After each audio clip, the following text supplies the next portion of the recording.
Let's kick things off with the Democratic Party, easily one of the top two parties in the United States.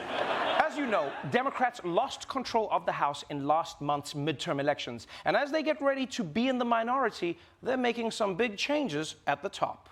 Democrats in the House have made history with their new leadership. Congressman Hakeem Jeffries of Brooklyn has become the first black leader of either party in Congress.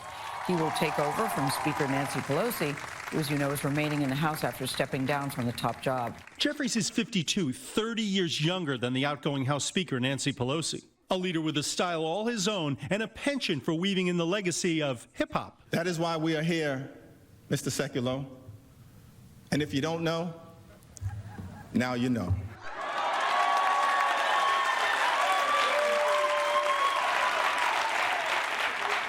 I'm glad no one else in the room finished that lyric. And I don't know, as much as I enjoy it, I think it feels kind of weird to quote Biggie in such a serious and boring place like Congress. Like, I love hip-hop, but I don't want to hear it everywhere, you know?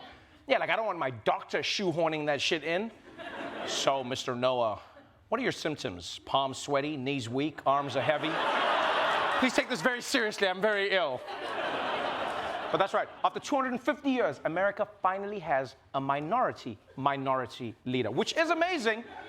Although you will notice the Democrats only gave it to a black guy after they lost the House. Yeah, it's kind of like someone crashing their car and then being like, hey, Hakeem, I know you've always wanted a BMW, no need to say thank you. Also, the cops want to talk to you, bye. But no, you still have to give credit to the Democrats, right? Republicans haven't done this yet. I mean, they still think minority leader was the original title of Black Panther. And this isn't just a big deal because Jeffries is black. Remember that.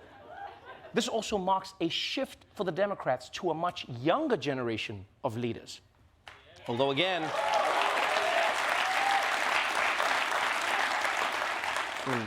we also don't really know, you know. No, because Hakeem Jeffries is black, so he could be like 90. We don't actually know how old he is. Because you realize even at 52, for a party leader in America, he's actually a young man. I mean, think about it this way. Joe Biden was in Congress when Hakeem was literally in diapers. And now that Hakeem is in Congress, Joe Biden is the one in diapers. The circle of life. Now, if we had more time, we could talk about how the House Democrats are just a sideshow for the next 2 years, because the main event is whether Kevin McCarthy will be able to wrangle his clown car of crazies to get anything done. But we don't have the time to talk about that, because while Hakeem Jeffries is plotting to take over the House, Elon Musk is plotting to take over our brains. Elon Musk said on Wednesday a wireless device developed by his brain chip company Neuralink is expected to begin human clinical trials in 6 months. The company is developing brain chip interfaces that it says could enable disabled patients to move and communicate again. We've been working hard to be ready for our first human. It's essentially it's sort of like having an Apple Watch or a Fitbit, replacing a piece of skull with like a smartwatch. You have a Neuralink device. Like I could have a Neuralink device implanted right now, and you wouldn't. You wouldn't even know. I mean.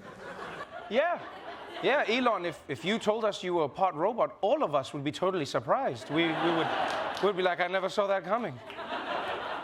Now look, I will admit, the idea of this technology sounds amazing. But in reality, the idea of an Apple Watch or a Fitbit in my brain gives me a little pause. Because have you ever used an Apple Watch or a Fitbit?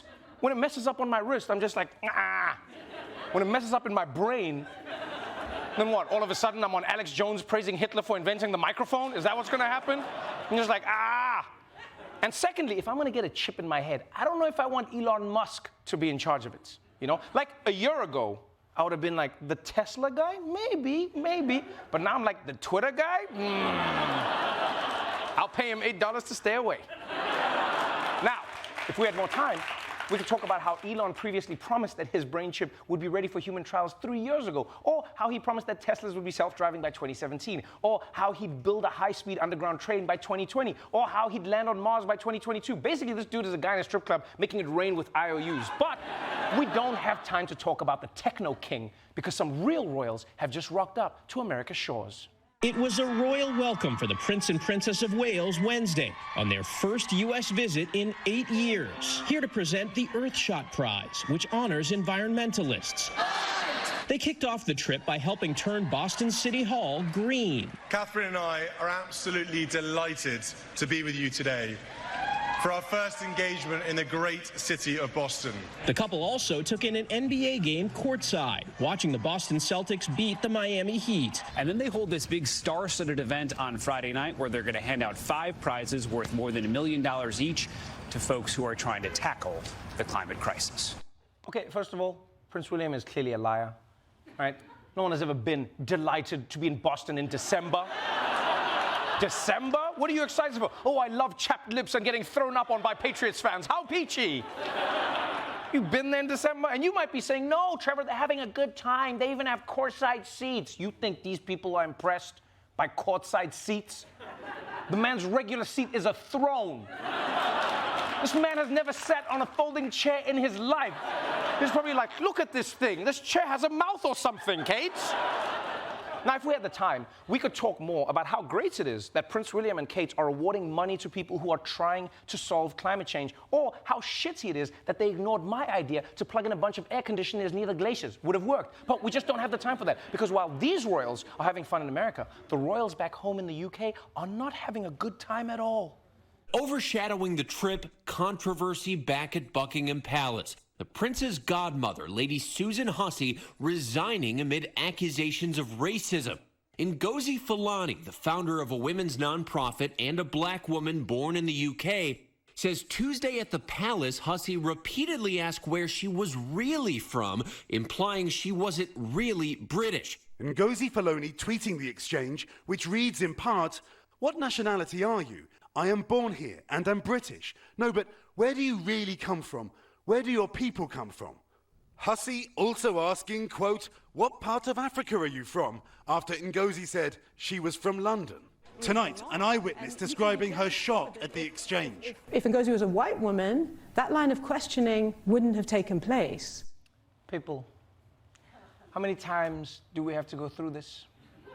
There is only one socially acceptable way to find out someone's heritage. You swab their DNA while they're asleep, okay? It's the polite thing to do. This is like the first thing they teach you in Avoidable Racism 101. It is just never say the word from. That's it. A lot of racism includes the word from. So just avoid it altogether. Where are you really from? Go back to where you came from. You see this clip from Tucker Carlson? From. Just stay away from it. And I also love how this woman was given a chance to control, alt, delete her racism, right? But instead she just copy-pasted and carried on. Where are you from? I'm born here and I'm British. No, no, no, you don't understand. I'm being racist. How black are you? Show me on this map of Africa I brought with me. Oh, let me put it in words you understand. Ganga, ganga, ganga, ganga. Ganga, Coke bottles falling from the sky.